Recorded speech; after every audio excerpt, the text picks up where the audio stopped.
Director de medios, editor, líder sindical, Víctor Santamaría emprendió distintos caminos desde los cuales desarrollar su interés por la educación, la promoción cultural y la militancia política.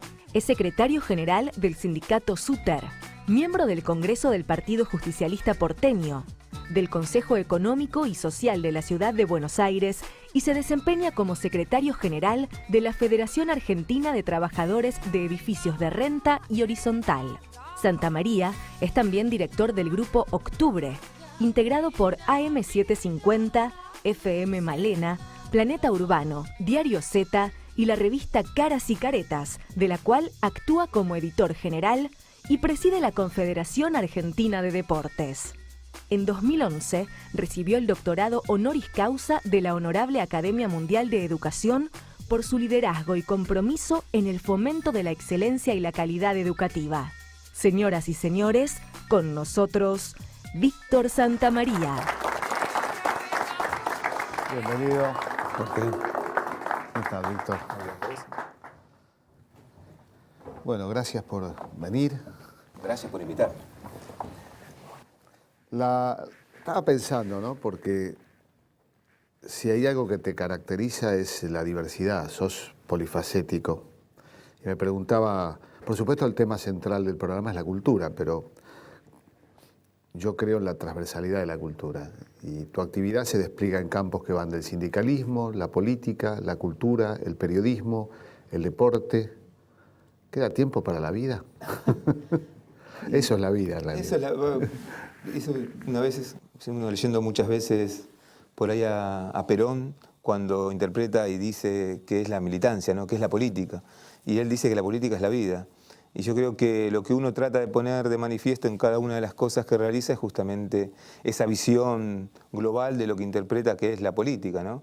O sea, la política no solamente tiene que ver con lo partidario, la política tiene que ver justamente con muchas actividades que uno tiene una visión y una forma de ver conforme también a una cultura, a un proyecto, a un país, el lugar donde se desarrolla, y también las vivencias que cada uno ha tenido a lo largo de su vida y cómo puede aplicarla para tratar de llevar una mejor calidad de vida a los lugares donde se desarrolla cada una de estas tareas.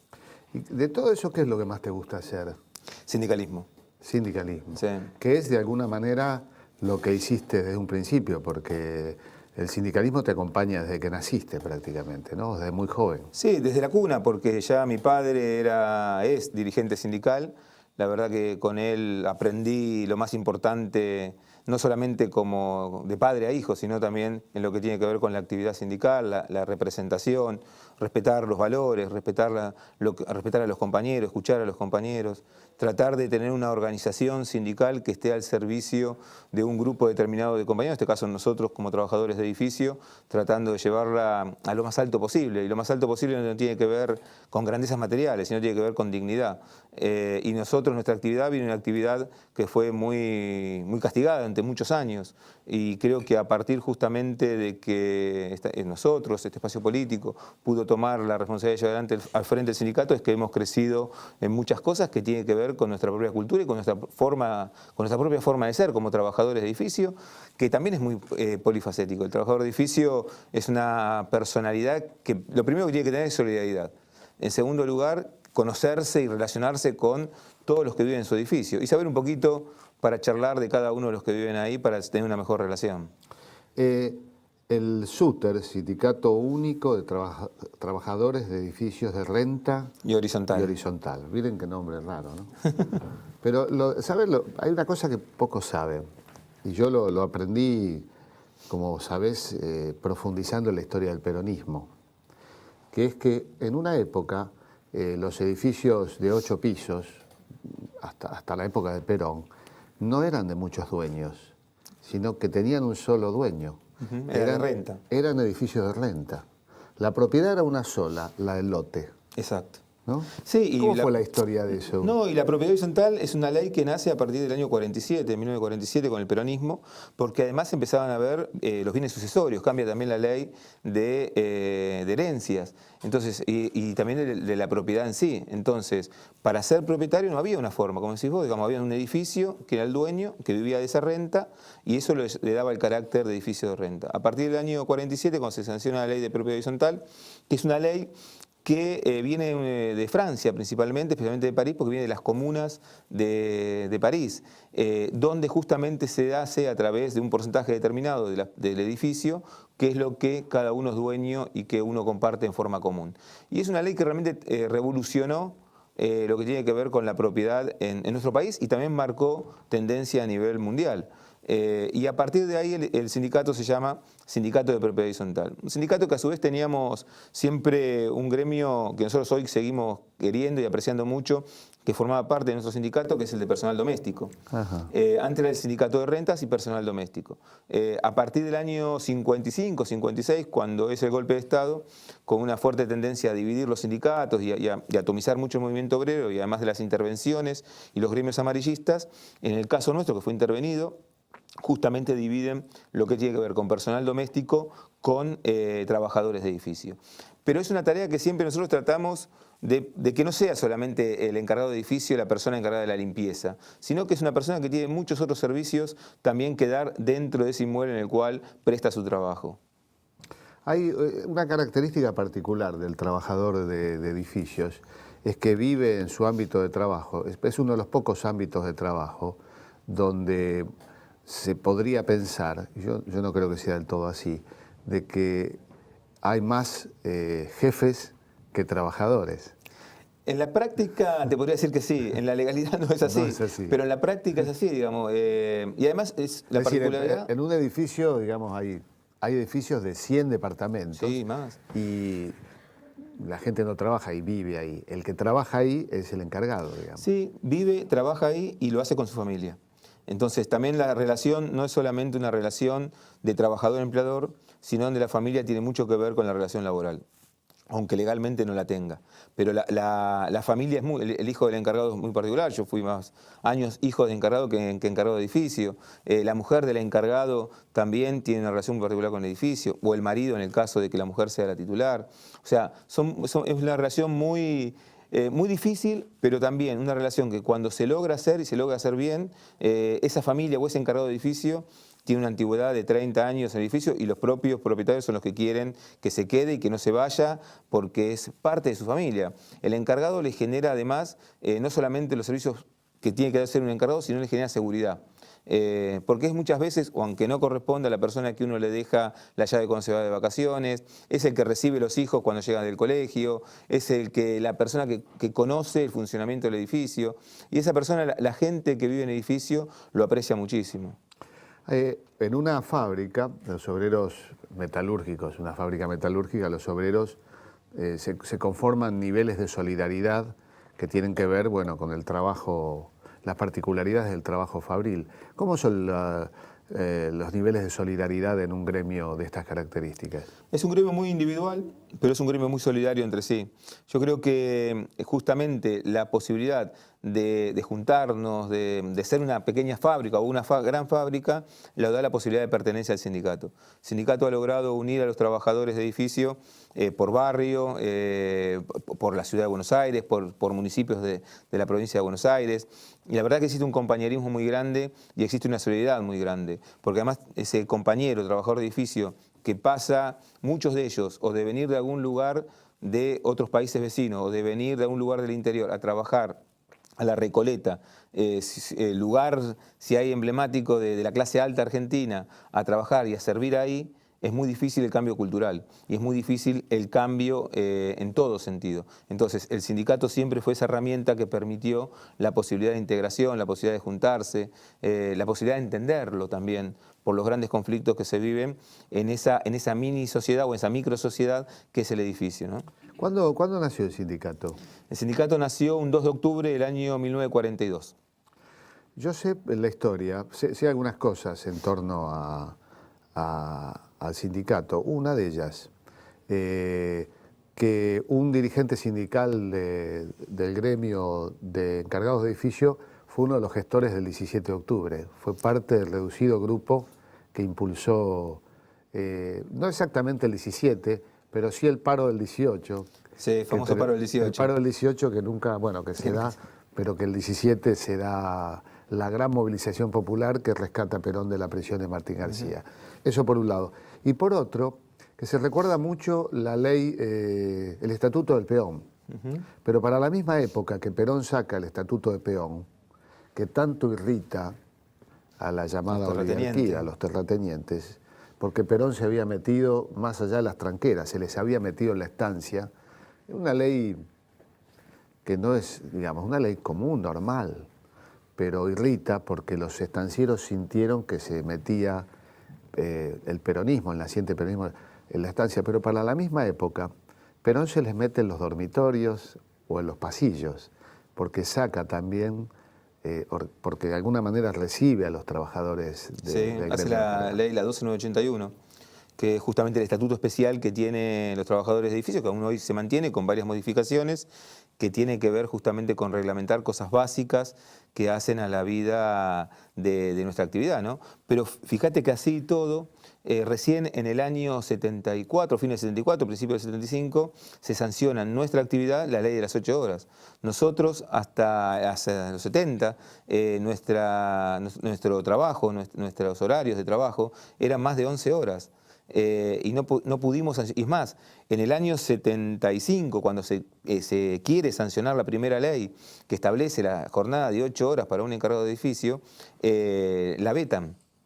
Y tuvimos que volver nuevamente a la Cámara de Diputados y en lugar de poner, la ley nuestra es muy particular, porque en lugar de poner que tenemos 8 horas de trabajo, decimos las horas de descanso que tenemos, porque ya había pasado el periodo de sesiones y no se podía volver a presentar, según la Constitución, ¿no? O sea, no se podía volver a presentar una ley porque ya había sido rechazada. Entonces se tuvo que reglamentar, o se tuvo que empezar a hacer por las horas de descanso. Entonces hay un descanso de 4 horas en la misma jornada, 11 horas de descanso entre una jornada y la otra, y es lo que establece las 8 horas de trabajo. Pero fue muy, muy particular, fíjate lo resistido que era justamente poder tener una ley que proteja a los trabajadores de edificios. Y fíjate aún más, si vamos al personal doméstico, recién este año se pudo sancionar una ley, fue de mucho trabajo y de mucha fuerza y de mucha decisión política de parte de la presidenta, asociada a una ley de personal doméstico, donde le dé dignidad a más de 1 millón de trabajadoras y trabajadores de esa actividad. Entonces, todavía los resabios de esa Argentina oligárquica o terrateniente o de mantener los privilegios sigue siendo en algunos sectores fuertes, digamos, ¿no? Cuando uno va sobre un derecho es porque alguien lo está perdiendo, ese privilegio. Entonces, eso es también un trabajo importante que el movimiento obrero en general ha desarrollado durante muchos años. Claro, yo recordaba, ¿no? Todo esto de la actitud de Perón y la relación de Perón. Perón vivía con Evita en un edificio de renta. En la calle Posadas. En la calle Posadas, vivía en el corazón del barrio norte. Hay un episodio que yo relato en mi Juan novela, y Eva. en Juan y Eva, que es que 3 vecinas de apellidos, portadoras de muchos apellidos, y se sabe los apellidos porque fueron presas, marcharon hacia la casa de Perón y la escupieron. La pregunta es, ¿qué las indignaba más? Si el Estatuto del Peón o la ley de los encargados de edificios de renta, probablemente ambas. O sea, pues seguramente es como la vieja de los terratenientes argentinos, o sea que explotan a los trabajadores en el campo, pero viven en la ciudad de Buenos Aires. Claro, ¿no? Totalmente.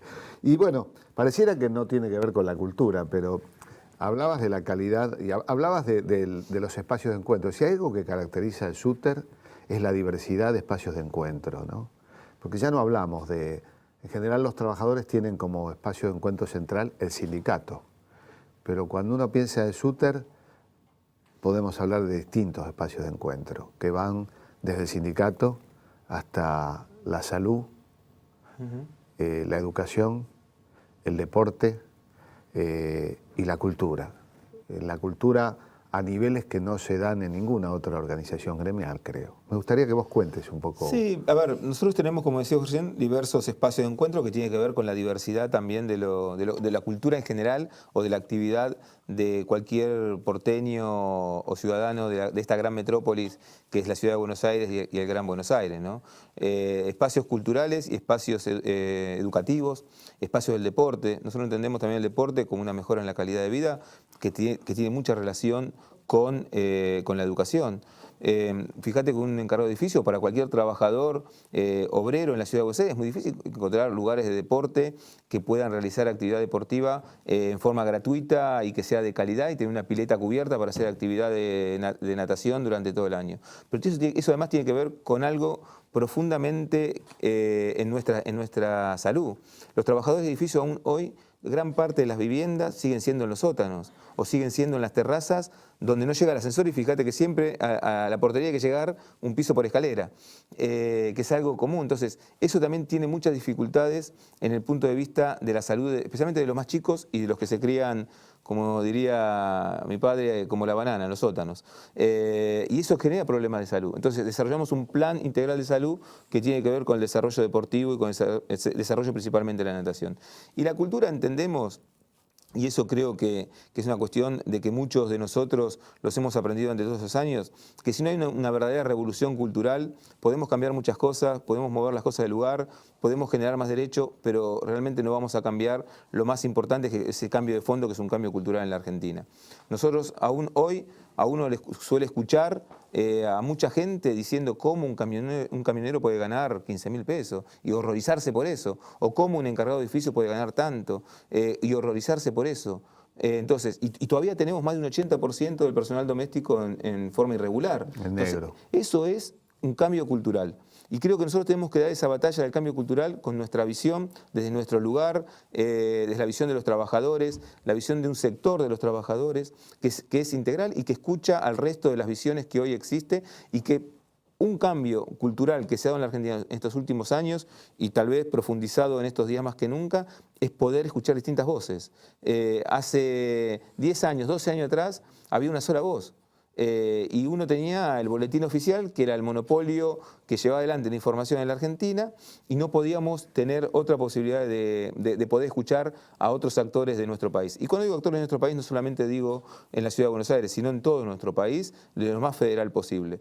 Y creo que esa herramienta que en estos últimos 10 años se fue dando, es la que nosotros tratamos de agarrar en nuestras manos como trabajadores y tratar de desarrollarla de la mejor forma posible. Por eso tenemos emprendimientos culturales como es Caras y Caretas, lo que tiene que ver con nuestro propio centro cultural, en herramientas de educación que hemos tenido la posibilidad de desarrollar en estos últimos 10 años, que tiene que ver con tener una universidad creada y gestionada por trabajadores.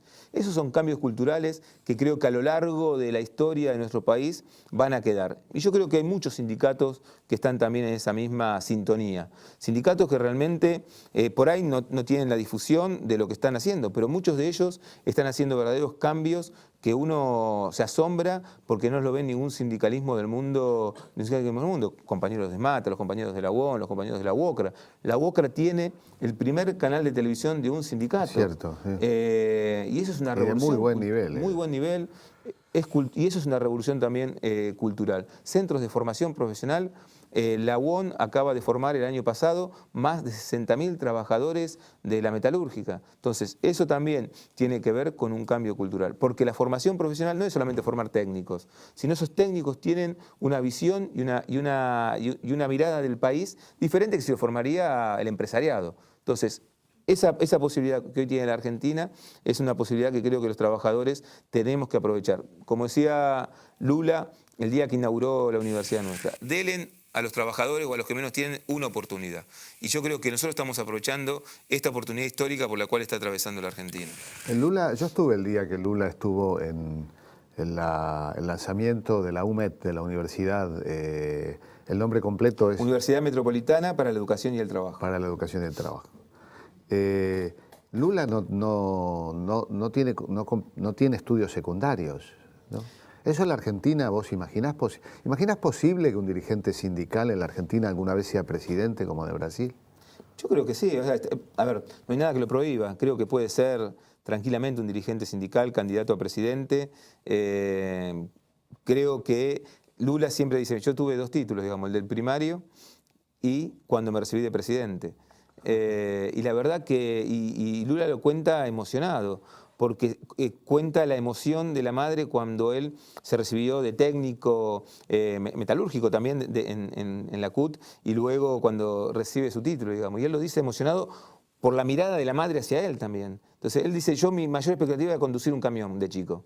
Hoy tengo que conducir Brasil. Qué bárbaro. Entonces, creo que esa visión es la que también ha cambiado muy profundamente Brasil. Y un Brasil no solamente hacia adentro de Brasil, sino también un Brasil integrado regionalmente con todos sus hermanos pares en la región. Y eso creo que es un orgullo. Y la verdad que uno como trabajador se siente orgulloso de ver eso, digamos, ¿no? Porque otra de las cosas que ha cambiado en los últimos tiempos es esta visión más regional de los argentinos, ¿no? Siempre nuestra visión fue más eurocéntrica, o sea, mirábamos más qué pasaba en Europa para copiarlo acá, que mirar lo que pasaba con nuestros hermanos en toda Latinoamérica y tratar de integrarnos y tratar de generar nuestras propias convicciones y nuestros propios objetivos. Yo creo que los grandes líderes que hoy tiene la región justamente ayudan y configuran una mirada propia de Sudamérica, por lo menos, ¿no? La verdad que mirando la historia reciente, mujeres presidentas, un trabajador como Lula presidente, un representante de los pueblos originarios como Evo Morales dirigiendo los destinos del país con mayor porcentaje de población originaria, un mestizo o mulato como Chávez dirigiendo los destinos de Venezuela. Son esa mirada panorámica de la historia reciente de Sudamérica realmente nos da la esperanza de que hay cambios muy profundos que se están dando y que esperamos continúan, porque son presidentes que se parecen, como tantas veces se ha dicho, cada vez más a sus propios pueblos. Bueno, vamos a un corte y seguimos conversando con Víctor Santamaría.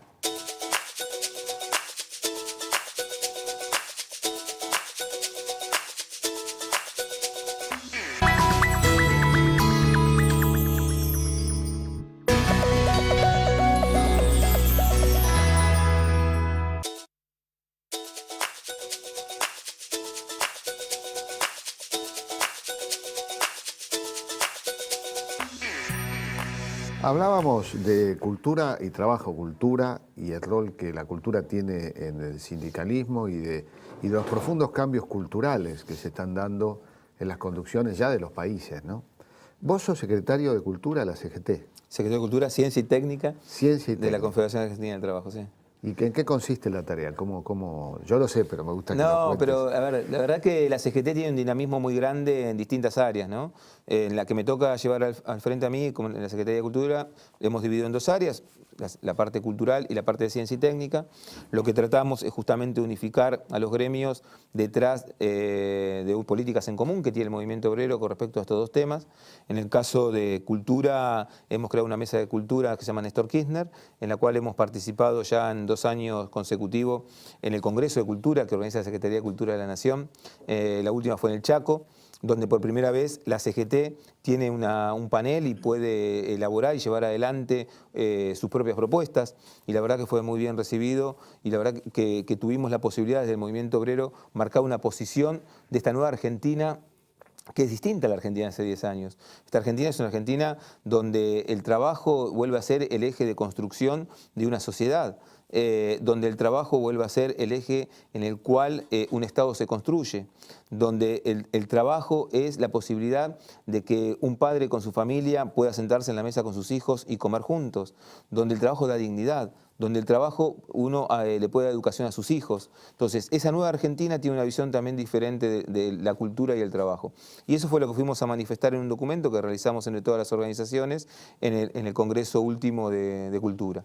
Y también en Ciencia y Técnica es lo mismo, digamos, cuál es nuestra visión como movimiento obrero de lo que tiene que ver con la ciencia y con la técnica, rescatando estos últimos años donde la Argentina tiene un Ministerio de Ciencia y Técnica, donde hemos repatriado muchísimos profesionales que fueron formados por la Argentina y que después su capacidad de formación la explotaron en otros países en lugar de poder hacer nosotros como país, porque no tuvimos la posibilidad de contenerlo y hubo gobierno que los expulsaba. Estos últimos tiempos hubo un gobierno que los llamó nuevamente y vinieron y y aportan hoy todo lo que se hace en materia de ciencia y técnica. Y de eso también tiene una visión desde el movimiento obrero, una ciencia y técnica que genere más empleo, no una ciencia y técnica que genere desempleo, que son dos visiones diferentes. Y en eso la verdad que hemos tenido un apoyo muy grande de parte del ministro, Lino Barañao, en posibilidad de dialogar, de poder contarle a él nuestras experiencias, nuestra visión. Nos vamos a juntar dentro de muy poco con la ministra de Industria, o sea, tratando de vincular al movimiento obrero con los distintos estados, con el sector privado también, para llevar adelante políticas propias desde la CGT a esto, por lo menos a estos dos casos que tienen que ver con la cultura y con la ciencia y técnica. Ese es uno de los dilemas actuales, ¿no?, del capitalismo, el modo en que la tecnología se devora a los hombres, ¿no? Tomás Moro decía, las ovejas se están comiendo a los hombres en el siglo XVI, la producción de lana, de la naciente estructura industrial de Inglaterra determinaba que los campos se llenaban de ovejas y las ovejas no solo se comían el pasto, sino que expulsaban a los hombres del campo, y de ahí esta imagen de que se comían a los hombres. Algo como que pasa ahora, que la soja se come a las vacas y a veces a los hombres y mujeres. Sí, pero es producto del sistema capitalista, ¿no? O sea, creo que cuando el mundo pasa al sistema capitalista, que se empiezan a generar las primeras industrias, es donde es atraído el hombre justamente desde el campo hacia los grandes centros urbanos, ¿no? Y se empieza a crear prácticamente el sistema que vivimos hoy, esta contradicción o esta lucha permanente entre el capital y el trabajo, donde muchas veces hemos pasado de distintos sistemas a la posibilidad de la creación, por lo menos en la Argentina, que fue algo muy prolífero, que fue la creación de los gremios y de los sindicatos, y cómo resolver esa lucha que aún hoy muchos países tienen. Y es una lucha eterna que tiene más de 300 años. Y creo que la Argentina, a través de justamente de paritarias, de convenios colectivos, ha tenido la posibilidad de tener en una mesa los tres grandes sectores que conforman este sistema en el cual vivimos hoy, ¿no? Que es el trabajo, el capitalismo y el Estado. Estaba pensando que, bueno, más de uno, en una sociedad donde sobreviven actitudes discriminatorias, yo creo que los encargados de edificios deben padecer alguna de estas conductas, ¿no? Sí, a veces más, a veces menos. La discriminación... ¿Depende de los barrios? ¿Hay alguna diferencia o no? ¿O es... Yo creo que no hay una diferencia abismal entre un barrio y otro. Lo que sí, hay sectores, o hay formación, o hay gente que tiene ciertos rasgos de discriminar. Pero vuelvo a repetir, no lo pongo como una característica propia de nuestra sociedad, ni siquiera en los sectores por ahí más oligárquicos de la sociedad porteña argentina. Creo que sí hay una cuestión de una mirada por ahí superior, sin poner en rasgo la discriminación en sí, digamos, ¿no? Pero yo creo que hay mucho más violencia laboral que casos de discriminación, ¿no? Que la violencia también es una forma de discriminar, porque la hace el que tiene el poder contra el trabajador o quien no tiene el poder. Y es un poco más anónima además, ¿no? O sea, no es visible. Sí, por ejemplo, lo que decías de la vivienda. ¿Hay alguna ley que determine los edificios que se construyen mejores condiciones de habitabilidad y de vivienda para los encargados? Fue mejorando a partir de la llegada de la democracia. Ya en el año 87, 88, hubo un cambio, una ordenanza que modifica la vivienda del encargado. Hace 5 años atrás o 6 años atrás también una modificación de la ley de la legislatura de la Ciudad de Buenos Aires que modifica la vivienda del encargado y los servicios que tiene que tener. Son todas leyes nuevas que van a llevar muchos años en cambiar porque los edificios viejos ya están.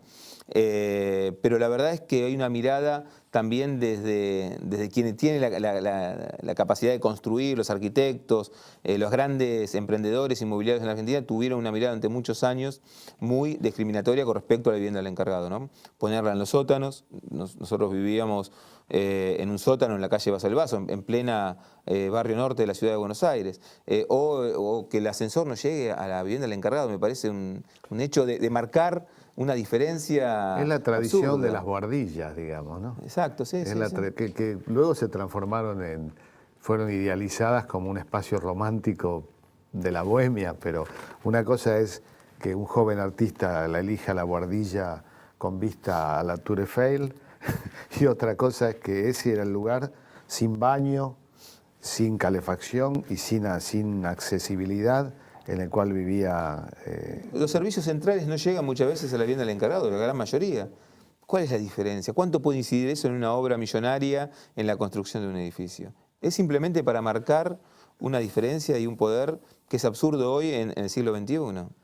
La cultura, bueno, hablábamos de muchos temas.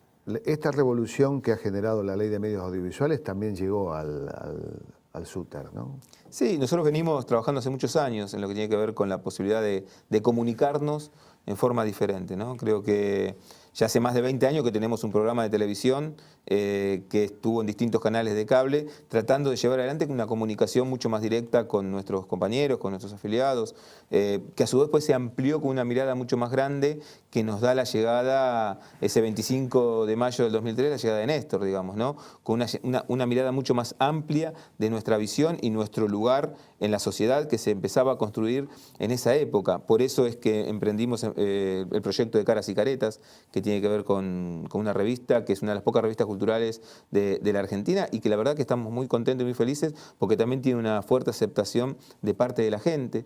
Estamos incursionando con una radio, o sea, la M750 es una radio que realmente hoy nos sentimos orgullosos de tener un director de programación como Eduardo Liberti, tener periodistas muy importantes dentro de nuestra programación, con una mirada también y con una visión desde el punto de vista de los trabajadores.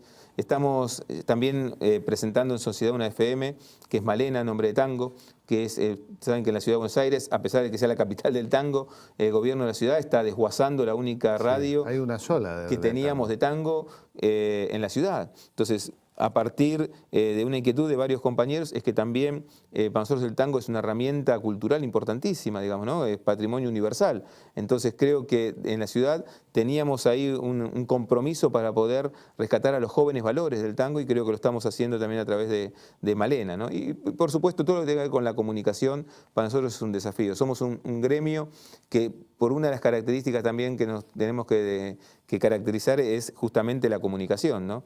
El encargado de edificio se tiene que comunicar con todos los que viven en ese edificio y son, vuelvo a repetir, muchas veces gente que no tiene nada que ver con él. Entonces creo que nosotros a través de estas herramientas es que podemos también expresar nuestra forma de ver la vida, nuestra forma de ver la sociedad y también nuestra forma de comunicarnos con el vecino. La revista Caras y Caretas es una de las pocas revistas culturales que hay en estos momentos en los kioscos argentinos. ¿Cuántos números tira? Estamos cerca de 10.000 números. ¿Cómo eligieron el nombre de Caras y Caretas? Porque Caras y Caretas, lo digo para los más jóvenes, bueno, para los más jóvenes y para, en realidad cuando yo nací, Caras y Caretas ya no existía, pero sí era una revista mítica, pero que era una revista que de alguna manera tenía un componente como elitista, era la revista de lo que llamamos esa mezcla de patriciado y élite que se da a principios del siglo XX. ¿Por qué elegiste? Bueno, sé que María Seoane también está en el proyecto, en la dirección de la revista. ¿Por qué elegiste ese nombre? A ver, yo creo que hay mucho para rescatar de la historia de nuestro país, digamos, ¿no? Caras y Caretas fue una de las primeras revistas que se hizo en la Argentina y que tuvo que ver con la política, que tuvo que ver con el deporte, llegó a venderse muchísimo, casi más de 100.000 números y era semanal. Se creó justamente un día muy importante y muy caro para los peronistas, que es el 8 de octubre, un 8 de octubre de 1898, donde justamente es la fecha de nacimiento, el día del nacimiento del general Perón. Justamente ese día nacía también Caras y Caretas. Durante muchos años salió Caras y Caretas, salió de 1898 hasta el año 35, 36 aproximadamente. Después tuvo una discontinuidad y en el año 47 nuevamente volvió a salir hasta el año 55, con una visión totalmente diferente a la primera Caras y Caretas. Luego tuvo otra discontinuidad muy grande hasta el año 83, que volvió a salir, sí. Salió también, salió no me acordaba un año solamente porque tuvo una fuerte embestida de parte de ese gobierno que venía, ese gobierno democrático. Muchas veces cuando hablamos de la libertad de expresión en los distintos gobiernos, Caras y Caretas sufrió justamente porque era muy opositora también al primer gobierno del radicalismo en ese momento y tuvo un ataque muy importante, no pudo sobrevivir y tuvo que también que discontinuarse. Y el que tenía la marca de Caras y Caretas era un compañero muy cercano al gremio, que era el compañero Héctor Descalzi, al cual él nos donó la marca para nosotros poder explotarla. Y a partir del año 2005 aproximadamente, junto con Felipe Piña y con María Seoane y con un grupo muy grande de colaboradores, es que decidimos nuevamente tomar esa marca porque creíamos que tenía una historia muy grande, rescatar esa historia de Caras y Caretas, tratando de rescatar también parte de la historia de nuestro país y de nuestra ciudad, y darle lo que nosotros entendíamos que la Argentina estaba viviendo en ese momento, en el 2005, y lo que está viviendo hoy. Tocando temas, los temas que tocan Caras y Caretas son temas de profundidad, no es una revista pasatista, sino que justamente lo que tenemos son gente que reflexiona sobre la temática que ese número ponemos en Caras y Caretas, ¿no? Y la verdad que estamos contentos porque hay mucha gente que la toma, que la siente como suya, y ahora estamos también en otro proyecto que entendemos que es muy interesante y que todavía está en pleno proceso de afianzarse, que es una revista para chicos, que justamente viene anexada a Caras y Caretas y esperemos que dentro de pocos meses ya tenga vida propia, que se llama PIN, que es una revista que justamente tiene mucho de la impronta y de la cultura y de esos valores que Paca Paca también tuvo cuando desarrolló su programa audiovisual, digamos. Nosotros queremos darles impronta. Hoy en la Argentina no hay, desde el campo nacional y popular, una revista destinada a los chicos, y creo que podemos tener un producto interesante para los próximos años. También has trabajado en producciones audiovisuales. Recuerdo, bueno, hay un trabajo que dirigí yo, que es Perón, apuntes para una biografía. Pero rescato especialmente una historia del trabajo, que es una serie de documentales que son un relato de la historia del trabajo en la Argentina, ¿no? Bueno, con motivo del Bicentenario, nosotros junto con la CGT y junto con el Ministerio de Trabajo decidimos contar nuestra visión de la historia del trabajo. No es la historia del sindicalismo, ¿no?, sino que es la historia del trabajo, que cómo se fueron desarrollando estos 200 años de historia argentina, a partir de la revolución del 25 de mayo de 1810, y cómo el trabajo fue evolucionando o no, depende de la época, en nuestro territorio. Y la verdad que uno siempre saca como conclusión que el trabajo no es ajeno a los proyectos políticos. Cuando el proyecto político tiene encaminado la producción, esa visión republicana, esa visión de integración, el trabajo surge como motor, también impulsa no solamente conocimiento, sino producción. Y lo vemos en el país como primer jugador los trabajadores, ¿no? Su pasión, principalmente la lucha por tratar de recuperar derechos perdidos. Y cuando vuelve el otro proyecto, no solamente ganamos con el trabajo, sino que la lucha siempre es por más. Es interesante lo que decís, porque no hablas de que hay dos proyectos. Hay un proyecto, según tú, sí, y coincido. El otro proyecto es una suerte de no proyecto, de antiproyecto, ¿no? Vamos a un corte y entraremos en el último bloque, en esta charla de sábado a la noche con Víctor Santamaría.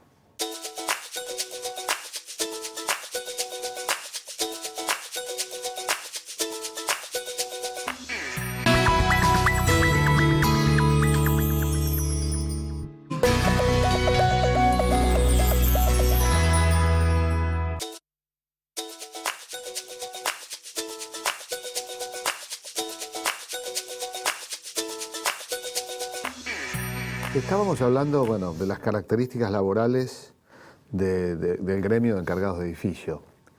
Ningún chico nace en una fábrica en la que trabaja su padre.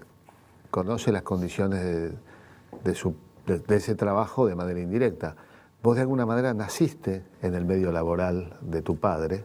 ¿De qué modo te determinó eso? Y yo creo que... No, creo que bastante. Creo que bastante. Creo que todo, no bastante. El lugar de juego, el lugar de estar, un lugar...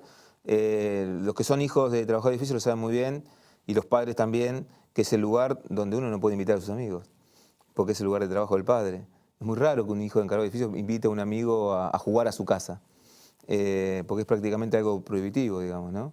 Nos marca mucho. Yo creo que tiene muchas cosas positivas. Nosotros, por lo general, nuestros padres siempre nos educan muy bien. No conozco muchos casos de hijos de trabajadores de edificio que tengan mala conducta en el colegio, porque la verdad es que nos marca mucho la relación laboral. Somos el hijo del no se puede, de que no hace ruido, un poco nos marca mucho esa relación, y la verdad que yo puedo decir después de muchos años y de verlo a la distancia, que la verdad fui muy feliz también ahí. La palabra más irritante, yo lo sé porque hemos hablado, cuando te dice alguien los porteros o el portero, a vos te pone mal eso, ¿no? ¿Por qué? Porque es despectivo, es discriminatorio, es para marcar posición y no es forma de valoración. Porque si a un chofer le dicen chofer no se tendría por qué sentir mal, Claro. o a un trabajador metalúrgico no se tendría que poner mal porque digan que es un trabajador metalúrgico. Como un encargado no se pone mal cuando le dicen que es un encargado o un trabajador de edificio. Fue parte de una lucha durante muchos años de tratar de cambiar esa visión de gran parte de la sociedad porteña principalmente con respecto a quien es un trabajador de edificios. Decimos que el portero es el cuadrado con botoncito y se llama eléctrico y está en la puerta. Que nosotros somos trabajadores de edificio y lo que tratamos también de tener esa visión. Encargados es un sector de nuestro sindicato. Nuestro sector madre es que somos trabajadores de edificio y en ellos confluyen el ayudante, el suplente, el sereno, el jardinero que viene a hacer las partes comunes de los edificios, el piletero que viene a limpiar la pileta también en un edificio. O sea, todos esos son trabajadores de edificio. Y lo que tratamos hoy es tener también una visión distinta del sindicato que empezó allá en el 42, donde solamente era el que limpiaba y estaba parado en la puerta. Hoy es una visión mucho más integral de los edificios, porque los edificios también tienen otras características y tienen otra tecnología también, que tenemos que tener trabajadores preparados para llevar adelante esa tarea. Vos sabés, Víctor, que nos acompañan siempre, bueno, como verás, representantes, alumnos, militantes de distintas organizaciones. Hoy están de la ONG Vientos Limpios del Sur, de la Casa de la Cultura de Barracas, de su núcleo de acceso al conocimiento. Hay también miembros del SUTER y de la Junta Vecinal de la Villa 2124.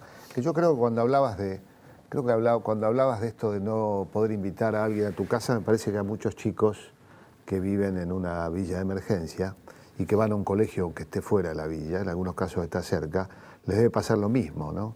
Esto se da de la dificultad sobre la base de un prejuicio existente y que hay que poner a la luz de no poder invitar a alguien a la casa.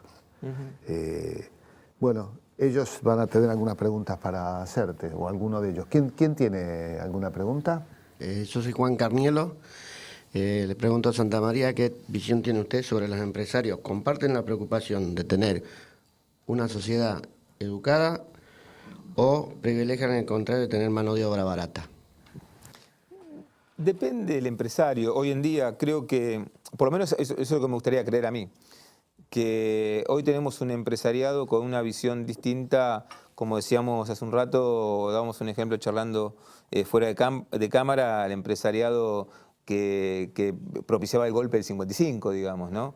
Cómo ese empresario tenía una visión miope, porque hace unos años atrás otro secretario de Cultura me contaba su historia familiar, que él venía de una familia muy gorila, que era empresario textil, y que el padre propiciaba el golpe del 55. Y a partir del 55 se empezaron a cerrar las fábricas, y una de las fábricas que cerraron fue la del padre. Digo, ¿cómo esa visión todavía hay un sector del empresariado que la tiene? ¿Cómo pretenden? ¿Y qué actitud? ¿Hizo alguna revisión este hombre o siguió siendo antiperonista? Sí, siguió siendo antiperonista porque hoy es antiperonista nuevamente. Volvió a sus orígenes, me parece. Por algo Jauretche escribió el manual de Soncera, ¿no? Ha habido muchos sonsos. Gente educada, pero mal educada, evidentemente. Mal educada, y la verdad que también habla bien de una visión integradora de este proyecto, tratando de sumar. Cuando dicen que no sumamos, que somos muy refractarios, cómo intentamos siempre sumar a distintos sectores que después se vuelven al espacio de la oposición, con razón, sin razón, como quieran ellos interpretarlo. Pero sí me parece que el empresariado argentino, yo lo he visto en la última paritaria que me tocó cerrar, no solamente en nuestro sector, sino también con otros sectores de la economía, el caso de comercio, el caso de los metalúrgicos, el caso de los bancarios, cómo el sector ese sector del capitalista de nuestra economía, me parece que de a poco se está dando cuenta que si no existe un mercado interno fuerte, y cuando hablamos de un mercado interno fuerte significa plata en el bolsillo para los trabajadores, con salarios dignos, para que puedan consumir y seguir poniendo en marcha esa rueda productiva, que ellos son parte fundamental, el empresario argentino, y que se están dando cuenta que hoy en Europa están cerrando fábricas, que ya no le pueden vender más a mano de obra barata lo que producen en nuestros países, sino que tienen que empezar a tener en cuenta todo lo que se construyó en estos últimos 10 años y creo que de a poco lo están valorando. Por lo menos esa es mis ganas, que sea así, digamos, ¿no? Porque si no vamos a volver a repetir los errores del pasado, donde vamos a estar volviendo para atrás porque no nos gustan las formas y no se dan cuenta que lo más importante es el fondo y ese fondo es tener empresas fuertes y las empresas fuertes se tienen con trabajadores fuertes. Si no, estamos repitiendo un ciclo donde los argentinos ya vivimos, ya pasamos y fue la crisis del 2001. Sí, yo sostengo siempre que en estos 30 años de democracia el riesgo mayor para la democracia es la falta de memoria, ¿no? Con un poco de memoria podemos llegar a fortalecer la democracia, si no...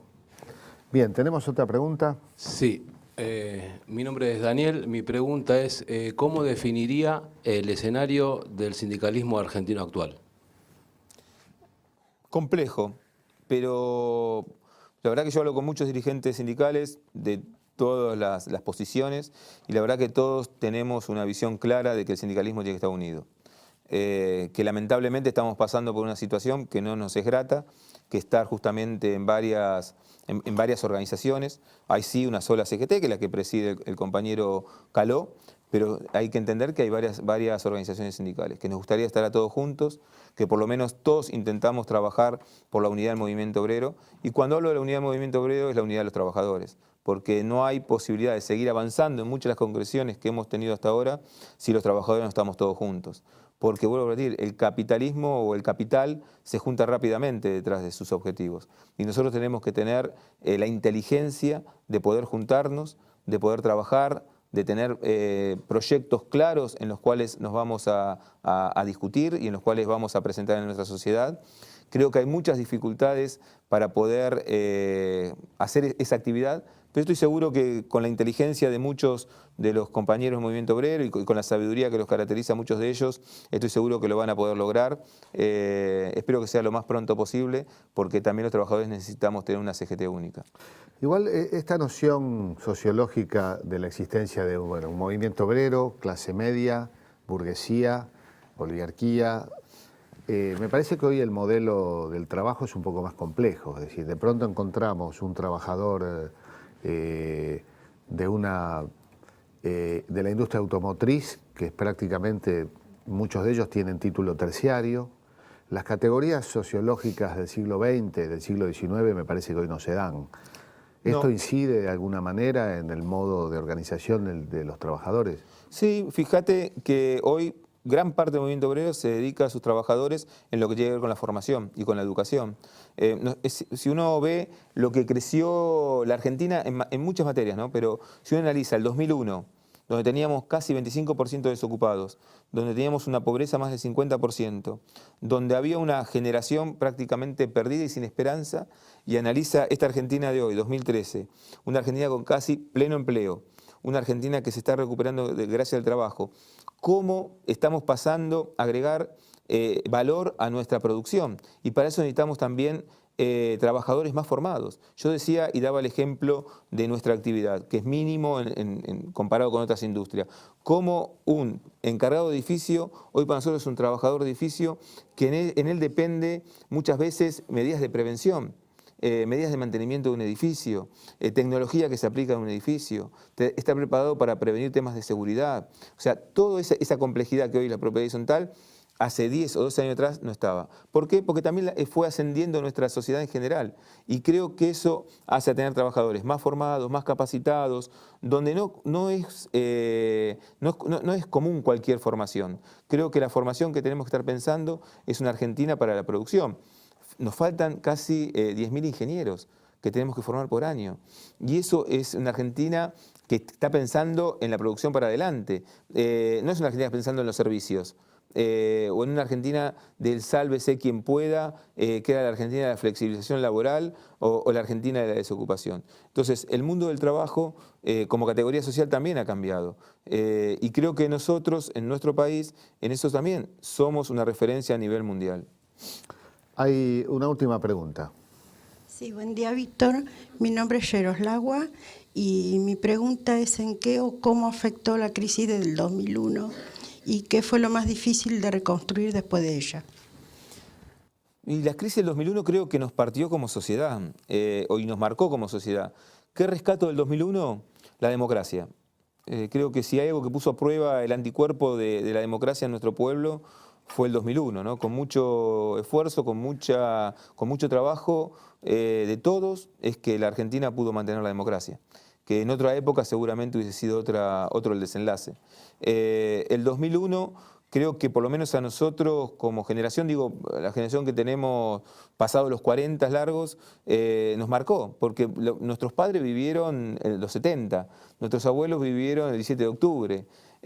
A nosotros nos marcó ese 19 y 20 de diciembre del 2001 porque fue trágico, porque fue tremendo, porque pudimos mantener, como decía recién, la democracia, pero además pudimos como sociedad poder germinar lo que fue después Néstor y Cristina. Y la verdad que esa planta que empezó, o esa semilla que plantamos en el 2001, hoy está dando sus frutos. Uno lo ve después de 10 años y ve, bueno, no nos equivocamos cuando Néstor nos planteó ese sueño de construir una patria grande, una patria pensando en los argentinos, ese sueño en el cual hoy podemos decir que gran parte de ese sueño está hecho realidad y que tenemos mucho por hacer, tenemos mucho por seguir construyendo, por seguir avanzando. Pero creo que esa semilla se plantó también ese diciembre del 2001, donde muchos pensábamos que antes a eso la Argentina estaba prácticamente acabada. Teníamos más de 20 monedas en nuestro país. Cada provincia tenía su propia moneda. Había provincias que pedían casi separarse de la Confederación Argentina. Era una desintegración muy grande. Y creo que pudimos reconstruirlo porque hubo una persona que no renunció a su sueño y no dejó ninguno de sus ideales en la puerta de la Casa de Gobierno. Para que algunos lo entiendan, uno está viendo hoy la Europa en crisis. Y en la Europa en crisis hemos visto estallidos, como en Grecia, en España, descontentos. Como dice la CLOM, múltiples demandas insatisfechas de todo tipo. Y ya hace años. Los indignados de España ya tienen más de 3 años. Y uno se pregunta, ¿qué es lo que pasa? Que se siguen profundizando las medidas de ajuste. ¿Qué es lo que no tiene España? ¿Qué es lo que no tiene Grecia que tuvo la Argentina? Yo creo que fue la aparición de un liderazgo político como el de Néstor Kirchner. Y preguntarte, porque sé que vos a Kirchner no lo conociste en el 2003 ni en el 2001. Es decir, yo recuerdo que tuviste un acercamiento prematuro. ¿Qué recordás de aquel Kirchner que visitó el Súter, si no me equivoco, a finales de los 90, ¿no? Sí, en el 96. Una relación muy afectiva. Nosotros veníamos en un proceso político en el peronismo de la Ciudad de Buenos Aires muy difícil, donde el menemismo ocupaba la escena política de nuestro espacio en general y no había posibilidades de disenso. Y el único dirigente nacional del peronismo que nos escuchó y nos apoyó fue Néstor y Cristina. Sí, yo recuerdo haber estado con ellos en el sindicato 98, 99, pero vos desde antes ya tenías contacto con Néstor y Cristina. Sí, y bueno, y ahí más empezamos con La Corriente, que era la primera agrupación política en la Ciudad de Buenos Aires de Néstor. Después cuando Cristina es expulsada también del bloque del peronismo en esa época dura de los 90 por mantener sus posiciones y no renunciar a sus idearios, ella funcionó en nuestro sindicato, trabajando en el gremio que le dio cabida.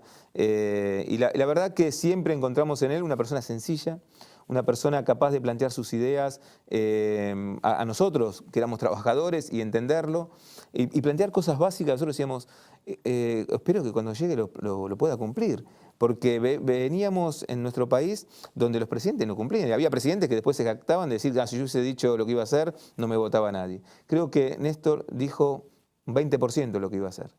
Hizo mucho más de lo que nosotros como trabajadores hubiésemos soñado de poder vivir en nuestro país, que era poder tener el trabajo, de poder acercarse a la gente, trabajar, bueno, en educación, en formación, en ciencia, en técnica, en justicia. que es todavía uno de los grandes deudas de la democracia, pero que Néstor avanzó muchísimo cuando reformó la Corte.